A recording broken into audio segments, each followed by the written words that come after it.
ये मूवी है एक आदमखोर मॉन्स्टर के ऊपर जिसने गांव में अपना आतंक फैला रखा था। सभी लोग इससे डरते थे। मूवी की शुरुआत में हम एक नदी में एक नाव को देखते हैं जिसमें एक मछुआरा अपने बेटे के साथ मछली पकड़ रहा था। इस लड़के का नाम था शूशैंग। उसे ऐसा लगता है कि नदी में उसका कोई नाम धीरे धीरे पुकार रहा है। वो अपने पापा से बोलता है कि पापा मुझे डर लग रहा है, मुझे प्लीज आप जल्दी घर ले चलो। उसके फादर बोलते हैं लेकिन बेटा तुम्हें डर किस चीज से लग रहा है। शूशैंग उन्हें बताता है कि अंकल 3 ने मुझे पानी के बंदर के बारे में बताया था जो सबको मार के खा जाता है। उसके फादर बोलते हैं तुम उसकी बात पर ध्यान मत दो, वो ऐसे ही कुछ भी बोलता रहता है और ऐसा कुछ भी नहीं है। इसके बाद उसके फादर पानी में मछली पकड़ने के लिए कूद जाते हैं। शूशैंग को काफी डर लग रहा था, उसे नदी में कोई दिखाई दे रहा था, इसलिए वो अपने पापा को ऊपर बुला लेता है। शूशैंग के फादर कहते हैं कि तुम इतना डरते क्यों हो, लेकिन जब भी उसके फादर को भी पानी में किसी के होने का एहसास होता है तभी कोई उनकी नाव को बहुत तेजी से टक्कर मारता है जिसकी वजह से ये लोग पानी में गिर जाते हैं। किसी तरह शूशैंग के फादर जल्दी से अपने बेटे को नाव पर वापस भेज देते हैं, लेकिन जब भी कोई चीज शूशैंग के फादर को नीचे पानी में खींच लेती है और शूशैंग के फादर की मौत हो जाती है। जैसे ही वो मॉन्स्टर उस नाव पर चढ़ता है सीन बदल जाता है और हम प्रेजेंट का सीन देखते हैं। अब शूशैंग बड़ा हो गया है और इस घटना को हुए काफी साल भी बीत चुके हैं। शूशैंग का एक बड़ा भाई भी है जो मेंटली नॉर्मल लोगों जैसा नहीं है। शूशैंग का घर नदी किनारे बसे एक गांव में है। इस गांव में अंकल 3 नाम के एक जाने माने बुजुर्ग आदमी थे जिनकी सभी लोग काफी रिस्पेक्ट करते थे। इस गांव में एक कसाई भी था जिसका एक लूशैंग नाम का बेटा और पांडन नाम की एक लड़की थी। शूशैंग और पांडन एक दूसरे को काफी पसंद करते थे। थोड़ी देर बाद हम देखते हैं कि गांव की मार्केट में एक आदमी भागते हुए आता है और कहता है कि नदी किनारे एक सर कटी हुई लाश मिली है। गांव के सभी लोग भागकर नदी किनारे जाते हैं और उस लाश को देखकर एकदम हैरान हो जाते हैं। अंकल 3 कहते हैं कि पानी का बंदर अब वापस आ गया है, तुम लोग जानते हो ना 10 साल पहले उसने क्या किया था। गांव के लोग एकदम डर जाते हैं और अंकल 3 से कहते हैं कि आप सबसे पहले हमें इससे छुटकारा पाने का तरीका बताइए। अंकल 3 कहते हैं कि 10 साल पहले की तरह हमें इस बार फिर से एक कुंवारी लड़की की बलि चढ़ानी होगी। लेकिन पांडन के फादर अंकल 3 की इस बात से सहमत नहीं थे।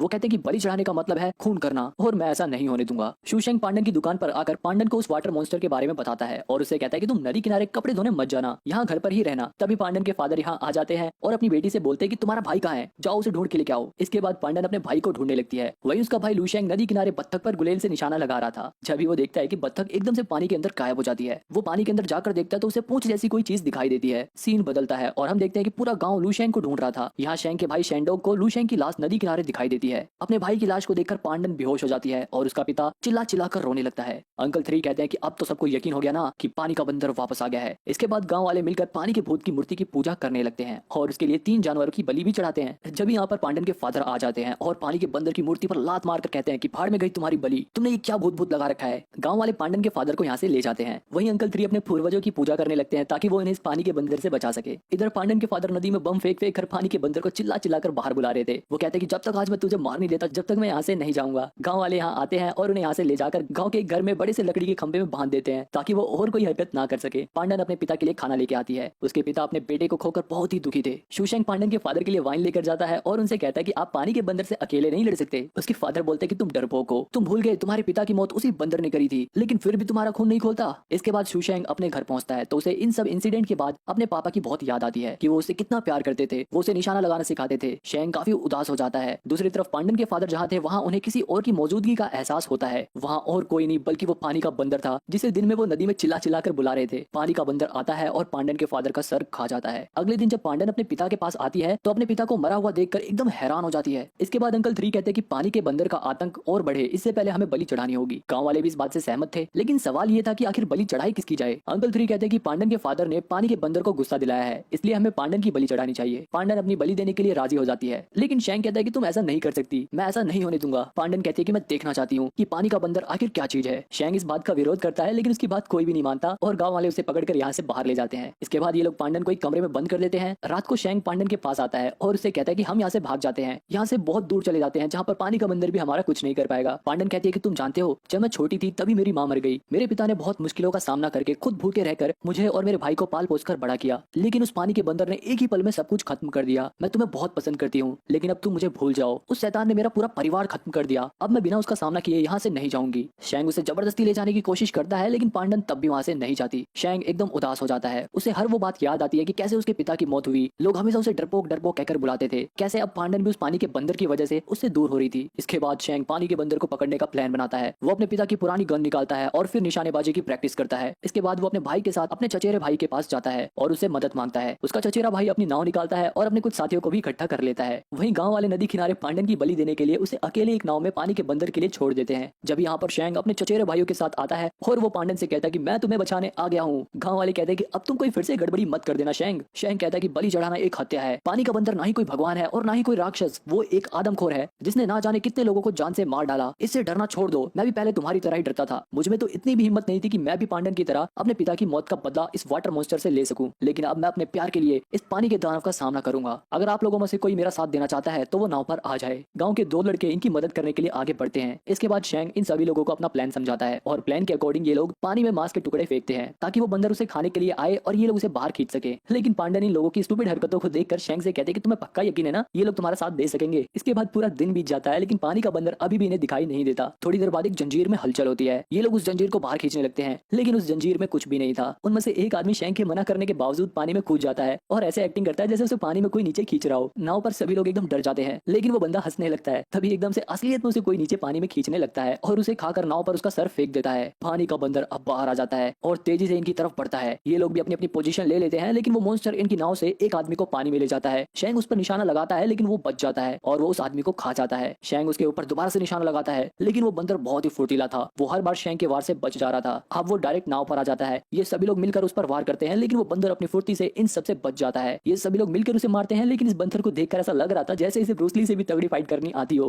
वो इन सबकी एकदम बैंड बजा देता है। ये लोग भी हार नहीं मानते और जैसे ही पानी का बंदर शेंग के ऊपर हमला करता है पीछे से शेंग का भाई उसकी टांग पकड़ लेता है। मौके का फायदा उठाकर शेंग उस पर हमला करता है जिसकी वजह से वो हल्का सा घायल हो जाता है। बाकी सब लोग मिलकर एक जाल में उसे पकड़ने की कोशिश करते हैं लेकिन वो बंदर बहुत ज्यादा ताकतवर था। वो जाल से बाहर निकलकर पानी में वापस चला जाता है। अब ये लोग भी वापस शेंग के घर चले जाते हैं क्योंकि पानी का बंदर इन सबको पहचान गया था और रात होते ही वो इन्हें ढूंढते हुए यहाँ पर आ जाता है। उसे कमरे में कोई दिखाई देता है और वो उसे मारने के लिए कमरे में घुस जाता है लेकिन वहां पर कोई इंसान नहीं था बल्कि ये शेंग का एक प्लान था। ये लोग उस कमरे के खिड़की दरवाजे बंद कर देते हैं और उस पर हमला करने लगते हैं लेकिन वो बंदर अपनी फुर्ती और ताकत की वजह से इन सबके कई वार से बच जाता है। लेकिन शेंग की प्लानिंग बहुत तगड़ी थी। वो बड़ी चालाकी से उसका ध्यान भटकाकर उसे एक मजबूत से लोहे के पिंजरे में कैद कर लेता है। यहाँ हमें पता चलता है कि शेंग डरपोक नहीं था। वो इस पानी के बंदर को पकड़ने के लिए पिछले 10 साल से तैयारी कर रहा था। इसके बाद ये लोग उस आदमखोर को गांव वालों के सामने ले जाते हैं। गांव वाले इस बंदर को देखकर काफी हैरान थे। ये लोग अब शेंग को अपना हीरो मानने लगे थे और ये लोग डिसाइड करते हैं कि सुबह इस आदमखोर बंदर को जला दिया जाएगा। लेकिन जब यहाँ पर अंकल 3 आ जाते हैं और वो कहते हैं कि ये पानी का भूत है, तुम लोगों ने इसे पिंजरे में कैद करके बहुत बड़ी गलती कर दी। गांव का मुखिया कहता है कि आज रात जश्न मनाया जाए और हमारे हीरो को और उसके साथियों को शानदार दावत दी जाए और कल सुबह हम देखेंगे कि आखिर इस बंदर का करना क्या है। अब यहाँ ये सभी दावत का मजा उठाते हैं।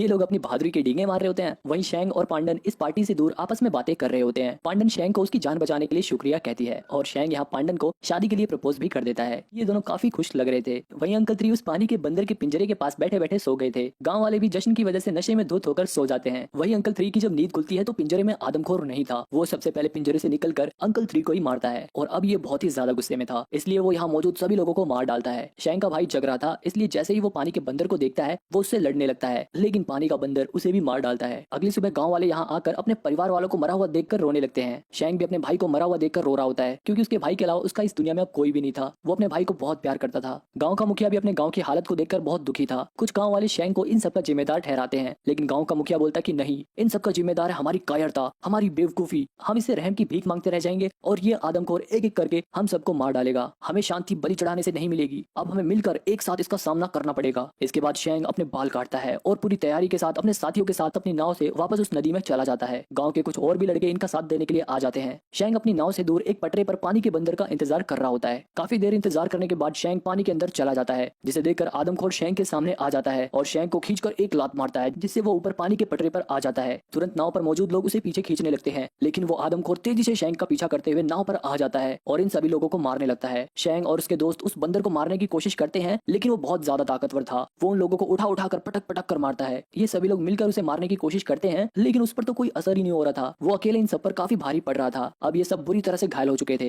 ये आदमखोर एक एक करके शेंग के सभी दोस्तों को, उसके भाइयों को, सभी को मौत के घाट उतार देता है। पांडन भी उस पर हमला करती है लेकिन वो पांडन को भी बहुत बुरी तरह से घायल कर देता है। शेंग किसी तरह एक बार फिर से हिम्मत जुटाता है और उस आदमखोर के ऊपर कूदकर उसे जब तक खंजर मारता रहता है जब तक वो मर नहीं जाता और उसकी दोनों आंखें फोड़ देता है जिसकी वजह से बुरी तरह से घायल होने के बाद वो मॉन्स्टर शेंग को लेकर पानी में चला जाता है। नाव पर पांडन नदी में खून देखकर बहुत परेशान हो जाती है। तभी उसे पानी के बंदर का सर दिखाई देता है जो कि शेंग के हाथों में था। अब ये दोनों नदी किनारे गांव वालों के पास उस आदमखोर पानी के बंदर का सर लेकर आ जाते हैं। शेंग अपने सभी मरे हुए दोस्तों, अपने भाइयों, अपने सभी चाहने वालों को, यहाँ तक कि अपने पिता की आत्मा को मुस्कुराते हुए देख सकता था जो उसकी जीत पर गर्व महसूस कर रहे थे। शेंग को अपना बचपन याद आता है कि वो बचपन में कितना डरपोक था लेकिन आज उसने सब लोगों का डर खत्म कर दिया। यहीं पर ये मूवी